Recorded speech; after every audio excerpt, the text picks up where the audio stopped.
ഞാൻ ഈ സിനിമയിൽ കാണുന്ന ഏറ്റവും വലിയ സന്തോഷം. അതുപോലെ തന്നെ എൻ്റെ സുഹൃത്തുക്കളും എൻ്റെ ഫാമിലി, അമ്മ, ചേട്ടന്മാർ എല്ലാവരും ഇവിടെ ഉണ്ട്. അപ്പൊ എല്ലാവരുടെയും കൂടെ ഇരുന്ന് കാണാൻ കഴിഞ്ഞു.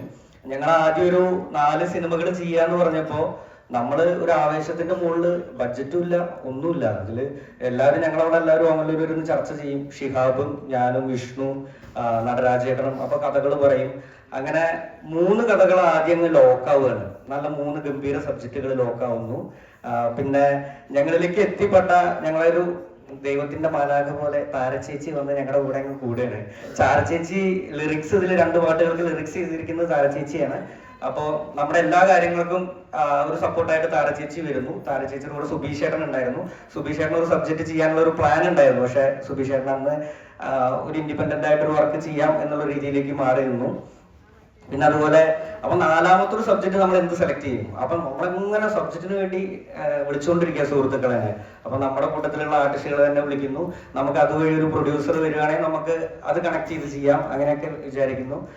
അപ്പൊ അതിന്റെ കൂട്ടത്തിൽ ഇപ്പൊ ഞാനും വിഷ്ണുവും ഒക്കെ ഞങ്ങൾ ചെറിയ കഥാപാത്രങ്ങൾ ചെയ്തുകൊണ്ടിരിക്കുന്ന ആൾക്കാരാണ്.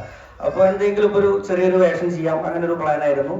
ആ സമയത്ത് 4ാമത്തെ സബ്ജക്ട് റഷീദ് അഹമ്മദ് നല്ലൊരു സബ്ജക്ട് പറയാ. അട്ടപ്പാടിയിലേക്ക് യാത്ര ചെയ്യുന്ന ഒരു പെൺകുട്ടിയുടെ കഥ. അത് ഭയങ്കരമായിട്ട് ഇഷ്ടപ്പെട്ടു, ഒരു അമ്മയും മോനുമായിട്ട്. അപ്പൊ ഞാനത് ഷിഹാബിനെ വിളിച്ച് പറയാ, ഷിഹാബ് ഒരു ഗംഭീര സബ്ജക്ട് റഷീദ് പറഞ്ഞത് കേട്ടില്ലേ? അപ്പൊ ഷിഹാബിന് അത് വലിയ താല്പര്യം തോന്നിയില്ല. അപ്പത്തോടു കൂടി ഞാനത് ഉപേക്ഷിച്ചു. ഇനി അടുത്ത സബ്ജക്ട് ആയിട്ട് ഞാൻ നടക്കുന്നില്ല, ഞാനിവിടെ അവസാനിപ്പിക്കുകയാണെന്ന് പറഞ്ഞ് ഞാൻ വീട്ടിൽ ഇങ്ങനെ ഒതുങ്ങിയിരിക്കുമ്പോ അന്ന് രാത്രി ഷിഹാബ് എന്നെ വിളിച്ചിട്ട് റൂഹിന്റെ സബ്ജക്ട് പറയാണ്. നമ്മുടെ ജംഷീർ മുഹമ്മദിന്റെ വീടിനടുത്ത് നടന്നൊരു സംഭവമാണിത്. അപ്പോ ഈ കഥ കേട്ടാകെ തരിച്ചിരിക്കുക. അപ്പൊ അതെന്റെ അടുത്ത് പറയാണ്, ഇതിലെ നായകൻ നീയാണ്. അപ്പൊ തന്നെ തലയിൽ ഇടുത്തി വീണ പോലെ ആയിപ്പോയി.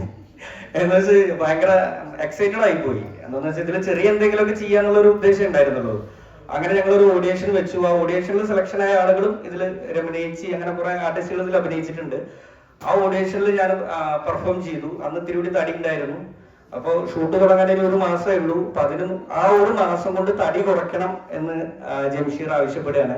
ഓരോ ദിവസങ്ങൾ കൂടുന്തോറും നമ്മൾ തടി കുറച്ച് ട്രാൻസ്ഫോർമേഷൻ ചെയ്ത് വളരെ സ്ലിമ്മായി ഓരോ ദിവസം ഫോട്ടോകൾ അയച്ചിരുന്നു. ആ സമയം കൊണ്ട് തന്നെ സിനിമ വളരെ വലുതായി. സിനിമ വലിയൊരു രീതിയിലേക്ക് എത്തി തുടങ്ങി. അപ്പോഴും കാസ്റ്റിങ്ങുകൾ, വലിയ കാസ്റ്റിങ്ങുകൾ വരാൻ തുടങ്ങി.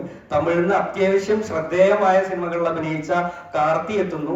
മലയാള സിനിമയിലെ തിരക്കുള്ള ആളുകളായ ശ്രീജ ചേച്ചി, അതുപോലെ തന്നെ നമ്മുടെ നിയാസ്ക, എല്ലാവരും എത്തുന്നു.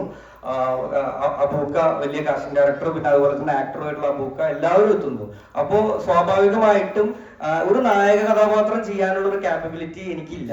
അത് ഞാനും മനസ്സിലാക്കണം, എല്ലാവരും മനസ്സിലാക്കണം. പക്ഷെ ഞാനത് എപ്പോഴും മനസ്സിലാക്കിയിട്ടില്ല. ഞാൻ ഇരുന്ന് ട്രാൻസ്ഫോർമേഷൻ നടത്തിക്കൊണ്ടിരിക്കുക.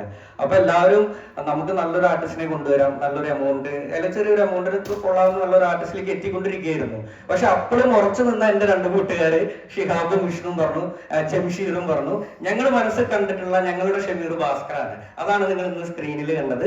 അപ്പൊ ഞങ്ങളുടെ സൗഹൃദത്തിന്റെ ഒരു വലിയ രൂപമായിരുന്നു ഇന്നത്തെ ഷമീർ. എല്ലാവരും അത് ഏറ്റെടുത്തു എന്ന് ഞാൻ മനസ്സിലാക്കുന്നു. അപ്പൊ എന്റെ കൂട്ടുകാരുടെ ആ സ്നേഹം തന്നെയാണ് എന്റെ മുന്നോട്ടുള്ള ഇനിയുള്ള എല്ലാ കൂടെ ഉള്ളത്. അപ്പൊ എല്ലാവരോടും നന്ദി, നമസ്കാരം.